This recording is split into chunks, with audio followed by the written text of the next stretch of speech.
welcome to the Recovery Daily podcast. I'm your host, Rachel Miller. I'm a stroke survivor and grateful recovering alcoholic. Today's topic is your hard work healthy? And interestingly enough, I was just talking to an individual on the phone, and we were talking about putting work before your health and that kind of thing. So it's interesting because I had written all of my notes up early this morning. So it's interesting that we were having that conversation. So, how hard should I work before it's unhealthy? And this is where I think self-care meets perseverance. There's this idea that hard work is, important, and hard work is how you get ahead and all that stuff. But there's a point that I have come to realize that, especially over the past 3 months since I've had to walk away from my career, that hard work can be unhealthy. And in my situation, it became apparent, physically apparent. I could no longer look at the computer screen anymore. But what happens a lot of times is that hard work just starts eating away the inside. My brother worked so hard that he ended up having to go to the ER, for symptoms that he was having affiliated with stress. So, how hard is too hard of work before it becomes unhealthy? When I got sober, I went from not doing much of what I had to do at all to having this, once I got sober, compulsion to fit in more than what is healthy for me. And this compulsion is what has been so difficult for me over the past 3 months. So, what I relate it to is the decisions that I had to make in the beginning of sobriety that focused on self-care and how that relates to the decisions that I've had to make in stroke recovery that focus on self-care. When I stopped drinking, I had to really be cognizant of anything I was participating in and whether there was going to be alcohol there, what my motivations were, and play the tape forward and figure out, how did I think that was going to go? Was I going to go to some sort of happy hour for work and just be miserable because everybody's drinking, and I can't? Then I chose not to go. Not everybody who stops drinking chooses not to go, but that was what was healthy for me, my mental health. And so I was making these kinds of decisions to put my health first. Um, Even when I wanted to do something, but I just knew I shouldn't. So in stroke recovery, it's very much the same in that I I want to do things, but I know that I really shouldn't. Um I want to go to a fall festival, but what am I going to feel like while I'm there? Well, I'm going to be miserable, right? Because I can't handle all that stimulation with my eyes. So, to me, there's a correlation there where I have to prioritize my health. And what does this have to do with working hard? Well, in stroke recovery, I still have this compulsion to work, and I don't have a job. So I create a job. I create these things to do. And it's so hard for me to sit still, much less lay down and close my eyes, to take a nap, because that's just not, my body wants to keep going, and I need to fight it and tell it to rest.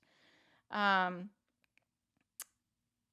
so I've talked about this remarkable tablet that I have, and I'm just a huge fan of it. Um, I always have this thing by my side. It's like having a big gigantic notebook, where I can have lots of like different files and folders and all this, but it's the size of like a Kindle.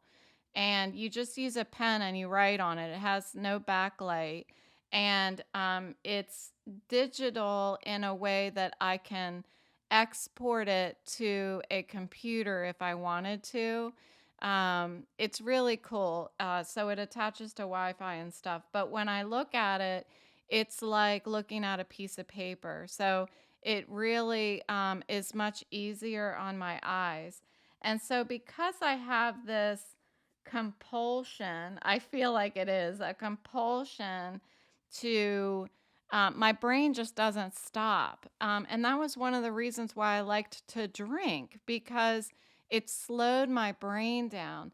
Often I think of the fact that there are a lot of alcoholics that I know that are really smart people, and they use alcohol to slow them down. And I feel like that was something I was doing. I don't think I knew that when I was drinking in high school, but I'm very cognizant of it as an adult. That, or more so when I actually stopped drinking, I was like, man, I am constantly thinking of part time jobs and all kinds of stuff. And I like that. I like that about me, but it gets exhausting when my brain just keeps generating ideas and thoughts, and I'm going to do this and that, and I'm still doing it when I don't have a job. When I had a job, I was thinking of things that will help me grow in my career, or be beneficial to the company. So I was always spitting out new projects and stuff. And so what do I do with that while I'm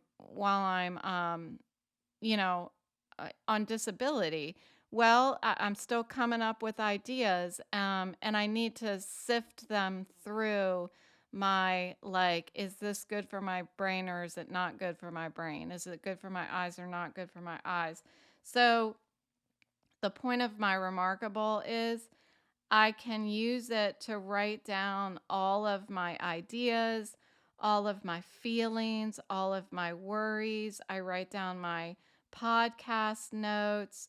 Um, and so this allows me to have a healthy outlet so that I can continue to be me, still be, I don't know what, an idea generator. I don't know what I am. But I can continue to do that in a way that doesn't hurt my head. Um, I I know that when I was still working over the past 2 years, and I was going through denial that, it's not that bad, my head doesn't hurt that bad. I can keep working. And I was actually playing down how hard I was working. I was working more hours than I don't think anybody knew, because I wanted to get shit done. Sorry, stuff done. And and I was doing it over the past 2 years, and not talking about how much my head was hurting as a result, because I didn't want to stop. It's really, it's you would think it's kind of crazy behavior, but it's not. It's just I'm going to talk a little bit about this. It's like, what is the difference between hard work, passion, and obsession? Um, and and where was I at with all of that stuff? I can tell you that um, I talk about in the beginning episodes about these sensations that I had in my head when I was on digital devices, and really anything, driving a car, any of the things that I had tried to do over the past 2 years that were painful for me. And so I had this just chronic feeling in my head, like I had like 100 rubber bands wrapped around my head and they were just squeezing it constantly. I honestly don't know how I was living like that, but I wasn't willing to stop, you know? My life was getting unmanageable and I still wasn't willing to stop. It hurt. It physically hurt, and I wasn't willing to stop. And it's so relatable to when I needed to stop drinking. It was the same thing. Um, and so what I was making progress in at work, I was willing to sacrifice my health for it.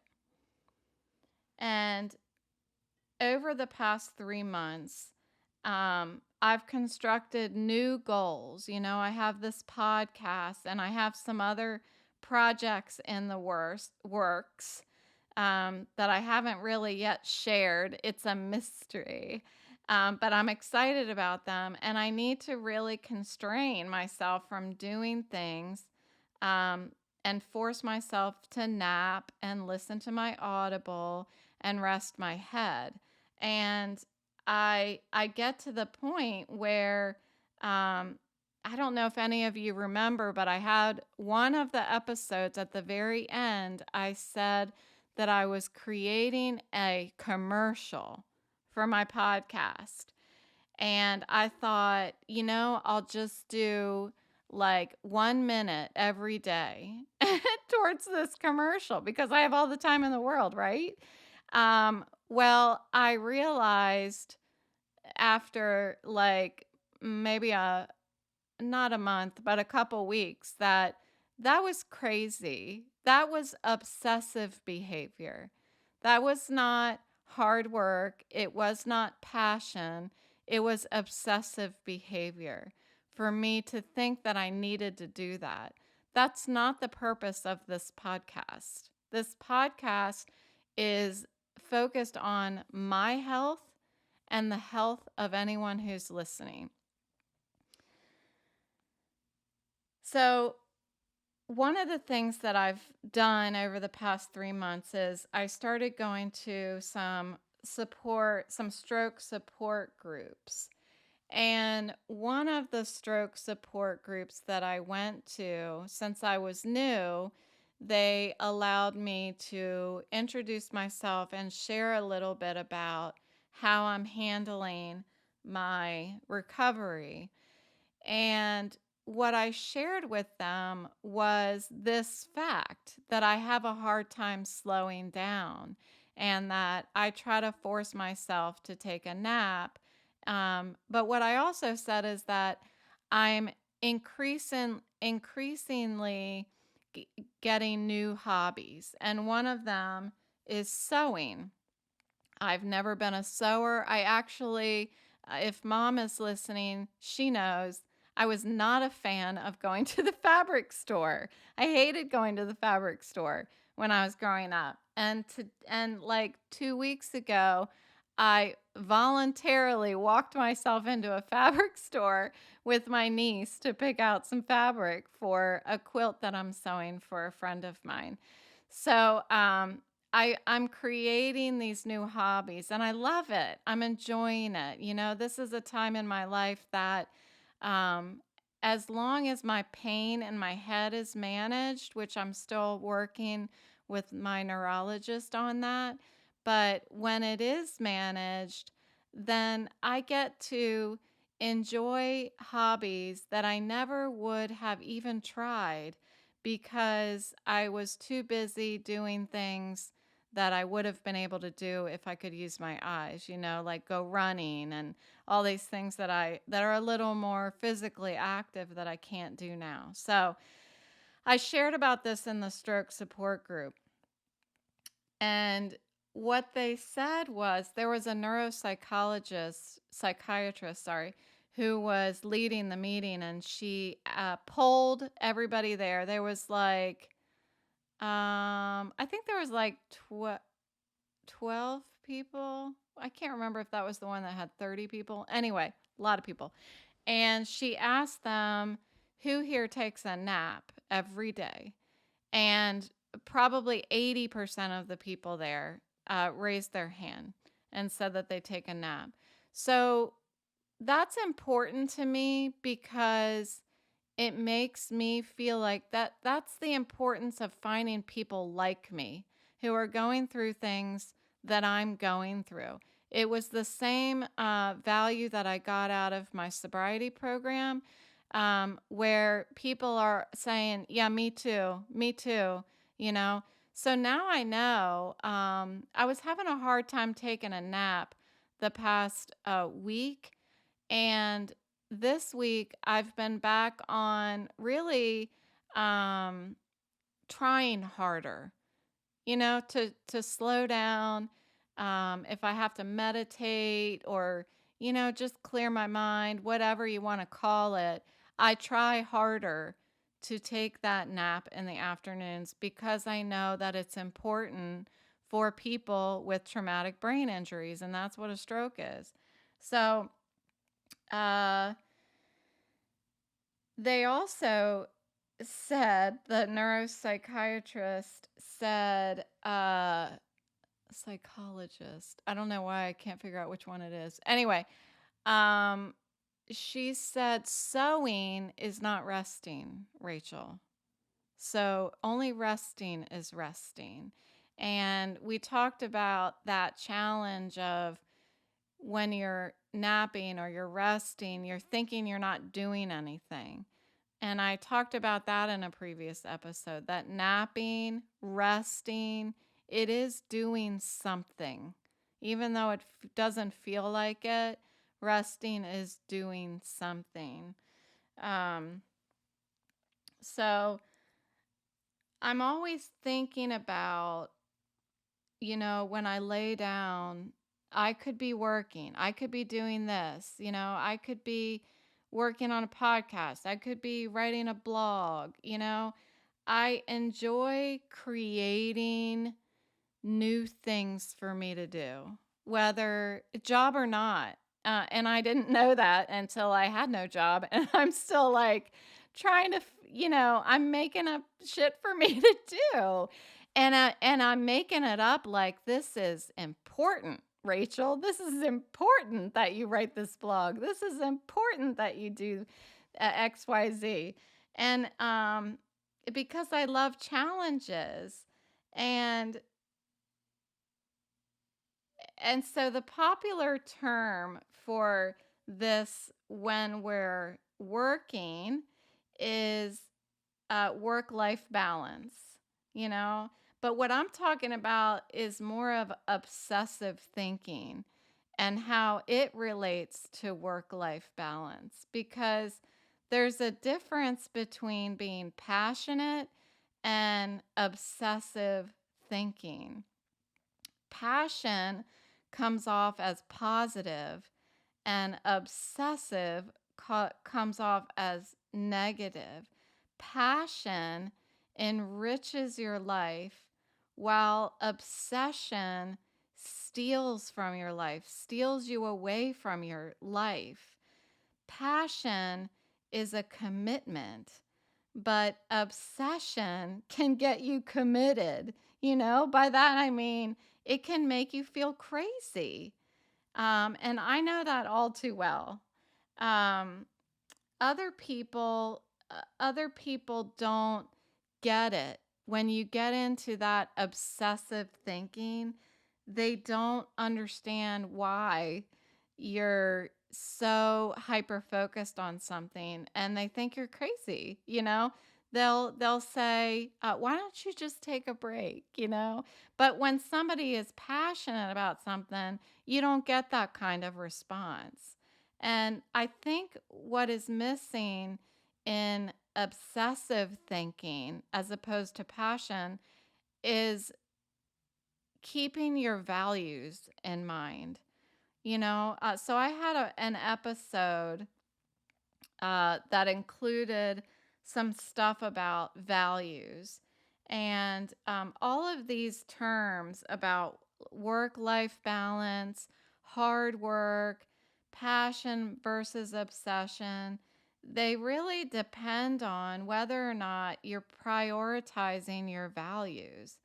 So I went back to the episode on values, and I need to know when my hard work and my passion become an unhealthy obsession because they don't support my values. So I went back to look at what are my values, I mean, it I I was pretty sure I knew what they were, but I had to go back and check. And if I have to go back and check, then that means um I'm not focused on them enough.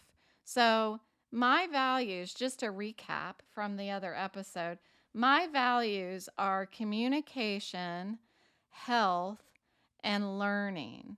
And why are these important to me? How do I uphold these? So, communication, this is something that I learned in my sobriety to always share with another human being um, what's going on with me. Um, Whether it's a deep, dark secret or not a deep, dark secret, if it's just an ankle biter, I need to talk about it.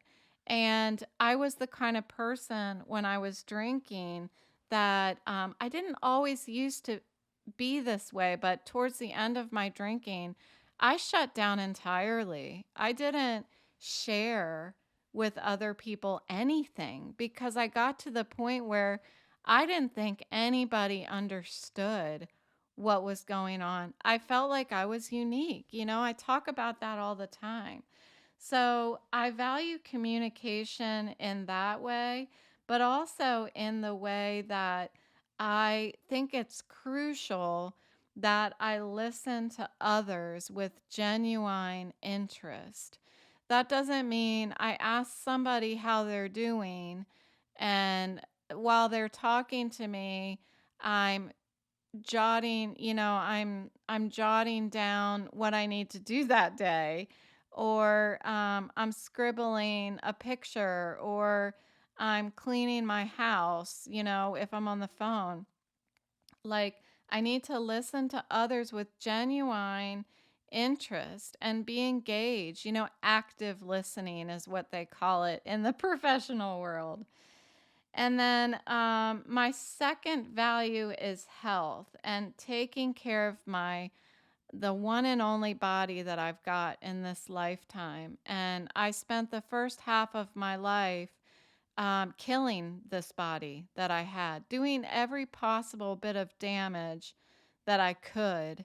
And somehow, this body that we're given is so strong and it wants to live. But if we try hard enough, we can kill it. And that's what I was doing when I was drinking. I was killing it. I was slowly committing suicide. That's what I was doing. And then lastly, my third value is learning. It's so important to me to never stop seeking knowledge and learning new things. And I really think that this value is one of the things that drives my hard work. But I have to be careful because it also will get me in trouble when it turns into obsessive thinking. So, how do I behave today to align with my values? The episode on values that I did was about how we create boundaries with other people to support our values and self respect. I was talking about assertiveness and upholding values by setting interpersonal boundaries. But what about setting boundaries with myself, intrapersonal boundaries? In recovery, in sobriety, I'm always setting boundaries, so some of those boundaries are, I can't drink, obvious. That's an obvious one. For me, I can't smoke. Smoking became a part of my sobriety program a couple years later. I was vaping when I got sober, but after it, I waited at least a year to stop vaping because I could only handle one thing at a time, and you're only supposed to handle one thing at a time. So when I quit drinking, I did not quit smoking. I did not quit eating candy. I did not quit drinking soda. I didn't quit anything other than quit drinking because that's how much I needed to focus on that one thing. So I had that one boundary. And then as I remained sober and I started to feel a little more comfortable living each day without alcohol, then I was able to not smoke. And some of my other boundaries are no mind altering drugs, no lying, no resentments. If I start feeling pissed off at somebody, then I need to take action. And I talk about in other episodes how I do that. And no secrets. And that goes back to my communication value. In sobriety, I know how to put my values first because I've been practicing it for 7 years. And I'm just starting out with how to set intrapersonal boundaries post stroke. So if I compare and relate back to the boundaries I set for sobriety, I remember it was frustrating. I remember I kept looking for loopholes. I remember trying to figure out how can I escape, you know, for a little bit, but still remain sober, still it's not my fault or something like that. An example is I had to go to a periodontist and they were going to give me laughing gas. And when they said they were going to give me laughing gas, I was elated in a unhealthy way. I was super excited that they were going to give me laughing gas, and it was a loophole. I thought, I found the loophole. Well, you know what I did? I called my sponsor from the dental chair. Can you believe that? And I called her and I said, they want to give me laughing gas because they're going to do this treatment on my teeth. And I'm afraid because I got excited when they said they were going to give me laughing gas. And she didn't tell me what to do. She said, go with what you think you should do, you know? And it's not that, I didn't get off the phone like, yeah, thanks for nothing. It was actually what I needed to hear. I needed to hear like what I heard from her, even though this is not what she said. I heard, Rachel, you know what the right answer is, you know? And the fact that I reached out to her to tell her, tell on myself, that was a secret. That was a secret. It could have remained a secret, but I knew it didn't feel good that I was not being honest. That's what it felt like, and I'm only honest now. And so I had to call her and I had to call and tell somebody right away. And that's what I did. I asked the dentist if she could excuse me for a minute, and she did. You'd think that would be really uncomfortable, but I just did it. Um, and I did it anyway. And it was successful because I ended up they numbed my mouth instead, and everything went fine. And I did not take advantage of that loophole. Do I regret it? No. I don't regret it. I don't regret it. I know that I would have liked it, and that's why I don't regret it. Um, I've also thought of loopholes of having someone blow pot in my face uh, because I didn't smoke it. You know what I mean? But I have never had somebody do that. I've also had many opportunities to have liquor drenched desserts, and uh, I don't even want to know. I ask, is there liquor in this? And I don't even want to ask. I want to just eat it, and find out later and be like, oh, I didn't know there was alcohol in this. But I know that that's not the right thing. That daggone conscious. I have it now. um, so none of these loopholes that I thought of were excusable. And so today I think this is what I don't know if loopholes is the right word, but this is the kind of like setting boundaries for myself. And I'm like, it would be okay if I just go on Amazon for just a minute. I need some Drano or something, because can you imagine like not going shopping in a store or on Amazon for 3 months? It just gets like, I don't know, I need my fix. I'm not a shopaholic, if that's what you're thinking, but it's enjoyable, and I want to do it. And I have to tell myself, no, my boyfriend will pick up Drano at the store the next time he goes.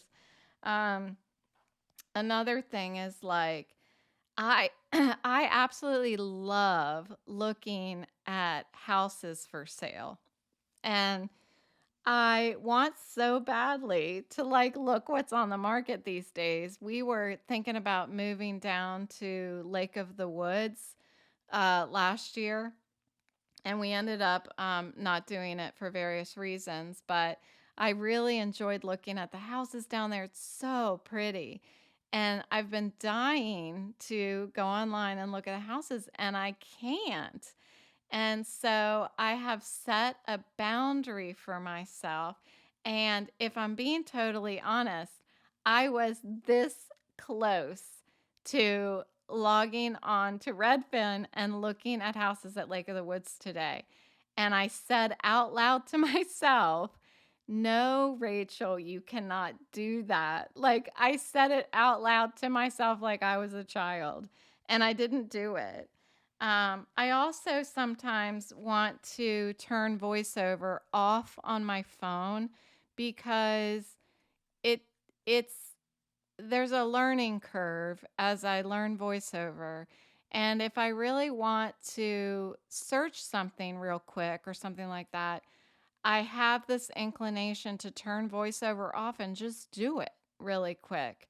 And I can't do that. So I have a lot of these boundaries that I set up.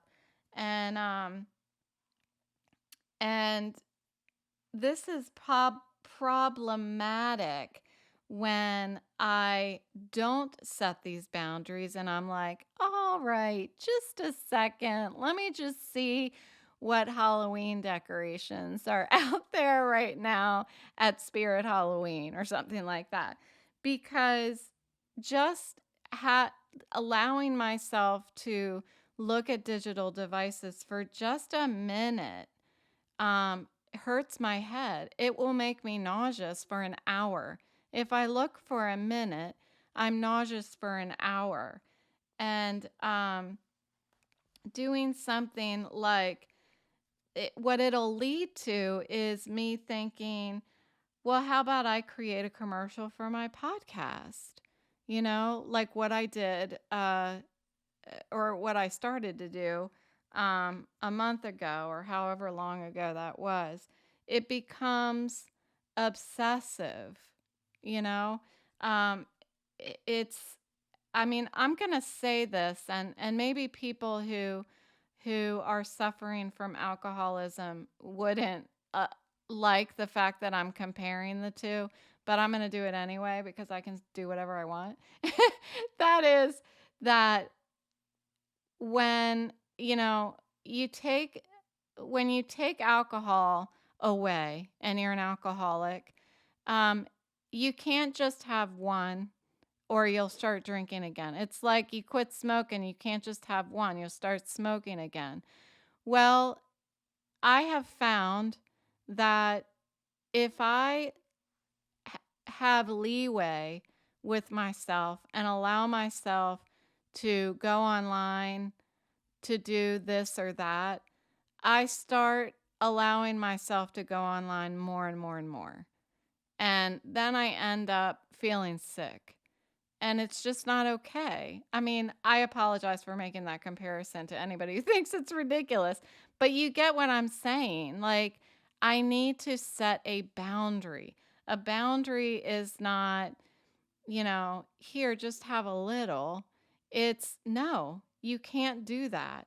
Um, and so making excuses can grow into putting myself into a situation where I'm not I'm not focused on my values. And so this podcast, for example, um, I work hard at it. I do work hard at it. Um, those of you who have been listening since day one know that I have not missed a single day. And there has been, and this is 3 months, I think we're over 3 months now that I've done it every day. And people have asked me, like, how do you have something to talk about every day? Well, because I live every day, there's something on my mind every day because recovery is every day. I am battling every day. Whether it's sobriety, whether it's keeping my freaking eyes off of the computer or a phone or all of the things that I can't do. It's a battle every day for me to put my health first. And so hard work today is detrimental for me. Even doing a little bit of work isn't good for me. So I need to be sure that this podcast, the purpose of it remains to be to support my health. And it just so happens that a benefit of it is that I help others. The moment that it becomes an obsession rather than a passion means that I have to pause and realign myself. I love my passion to work hard, but I always need to be cognizant of when hard work becomes unhealthy. And that's more so than ever now because my head starts hurting even when I take it easy. And when I